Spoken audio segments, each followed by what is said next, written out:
প্রশ্ন: কোনো ব্যক্তি জমিনে সূর্য অস্ত দেখে ইফতার করল, আর তারপরে বিমানে উড্ডয়নের পর উচ্চতার কারণে আকাশে উঠে দেখতে পেল সূর্যের আলো, অর্থাৎ পুনরায় সূর্য দেখতে পেল, তাহলে তার সিয়ামের বিধান কি? পর্যালোচনা বা জবাব: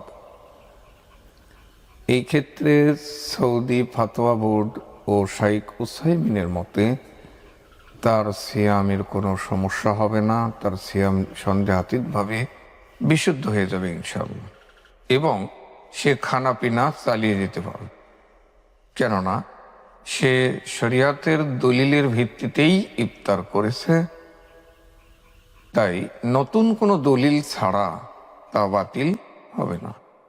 অর্থাৎ যদি কোনো ব্যক্তি জমিনে সূর্য অস্ত দেখে ইফতার করে সিয়ামের সময় সিয়ামরত অবস্থায়, কিন্তু তার পরেক্ষণে যদি বিমানে ওঠার পরে বিমান উড্ডয়ন করে এবং তা আসমানে অনেক উচ্চতায় ওঠার পরে উচ্চতাজনিত কারণে যদি সূর্য দেখতে পায় বা সূর্যের আলো দেখতে পায়, তাহলে তার সিয়ামের কোনো ক্ষতি হবে না ইনশাআল্লাহ। সে সাধারণভাবে খানাপিনা চালিয়ে যেতে পারবে।